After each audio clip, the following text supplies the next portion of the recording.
በመጀመሪያ ደረጃ አመሰግናለሁ። በመቀጠል የዛሬ ርዕሳችን ስለ ባህር በር አስፈላጊነት ለሀገራችን ኢትዮጵያ እንዳስሳለን።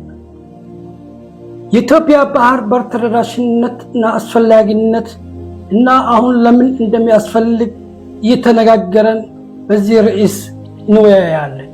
ኢትዮጵያ በአፍሪካ ቀንድ የምትገኝ ትልቅ አገር ነች።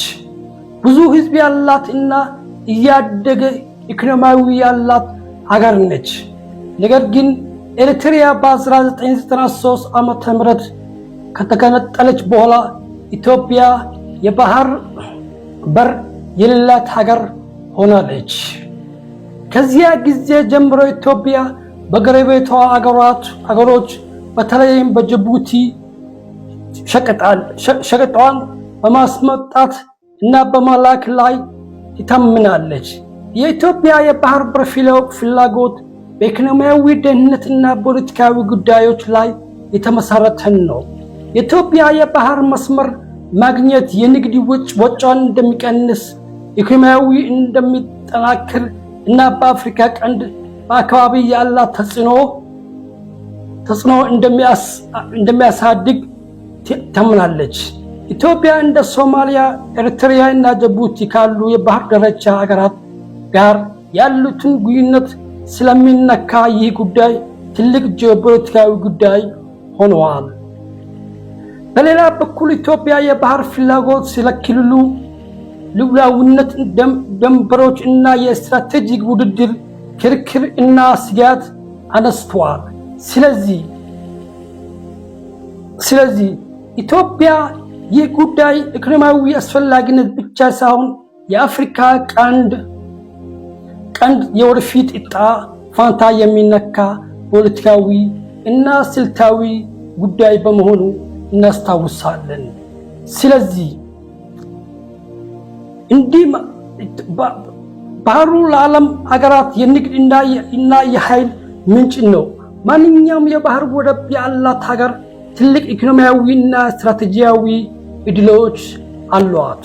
በአፍሪካ ቀንድ ትልቅ ሀገር የሆነችው ኢትዮጵያ በቀጠናዊ ኢኮኖሚያዊ ንግዷን እና ተደማጭነቷን ለመጠናከር የባህር በር ለማግኘት ስትጥር ቆይታለች። ባህር ለሀገሮች ጠቃሚ የሆነ ለምንድን ነው? በተለይ ለሀገራችን ባህር በር ለምን አስፈለገ? ይህ ጥያቄ ዛሬ በአፍሪካ ቀንድ በስፋት እየተወያዩ መሆኑ እናስታውሳለን። እንደሚታያሉ ፖለቲካዊ፣ ኢኮኖሚያዊ እና የደህንነት ጉዳይ ሆኗል። ከዚህ ወደዚህ በቀጠል ይችላል። የኢትዮጵያ እና የባህር ታሪክ የግድ ማወቅ አለብን። በ1993 በፊት ኢትዮጵያ የባህር በር ነበራት። ነገር ግን ከኤርትሪያ መገንጠል ተከትሎ አስር ዓመታት ኢትዮጵያ ያለ ባህር በር መሆኗ እናስታውሳለን። ስለዚህ ኢትዮጵያ ለምታደርገው ጥረት ለባህር በር ለማግኘት ስትል ማንኛውም ጥረት ሁላችን ማወቅ ስላለብን ኢትዮጵያ የአባይ ግድብ ጂኦፖለቲክስ ለብቻው መሄድ ስለማይችል ከቀይ ባህር ጋር አብሮ ትስስር አላቸው። ስለዚህ ማንኛውም የኢትዮጵያ ህዝቦች ማወቅ ያለብን ኢትዮጵያ ባህር በር ጊዜ ጠብቀው አሁን መሆኑ እናስታውሳለን። ምክንያቱም በአፍሪካ ቀንድ ወይም በሆርን ኦፍ አፍሪካ ያሉ አገሮች በዚህ ሰዓት በጣም ደክመዋል። ለምሳሌ ያህል ከወሰደን እነ ሱዳን አገር ረብሻ አለ ወይም ኮንፍሊክት ኦፍ ሲቪል ዋር አለ። ሶማሊያ ኦልሬዲ እንደምናውቀው ዋር ወይም ቀጠናዊ ጥሩ አልነበረም ላለፉ 35 ዓመታት።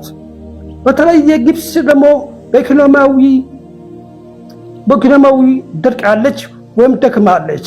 ኤርትሪያ ደግሞ አገዛዟ ወይም በኢኮኖሚ የደቀነች አገር በመሆኗ በዚህ ቀጠናዊ ድክመት ተጠቅመን በዚህ ሰዓት ባህር በር ለሀገራችን አስፈላጊ መሆኑ እናውቃለን። ስለዚህ ኢትዮጵያ በዚህ ሰዓት ባህር በር ካላገኘች በዚህ ዓመት ወይም በሚቀጥለው 2 ዓመታት ሌላ ጊዜ ባህር በር ማግኘት እንደማይሳካ እንደ ጂኦፖለቲካ ተንታኝ እንደማይሳካ እርግጠኛ ነኝ። ስለዚህ ሰዓቱና ጊዜው ወቅቱ ጠብቆ አሁን በመሆኑ ማንኛውም የኢትዮጵያ ሕዝብ መርዳት ያለበት ኢሹ መሆኑ እናውቃለን። ስለዚህ በቦሌም በባሌ ኢትዮጵያ ያለ ባህር በር መቀጠል ከዚህ በኋላ አትችልም።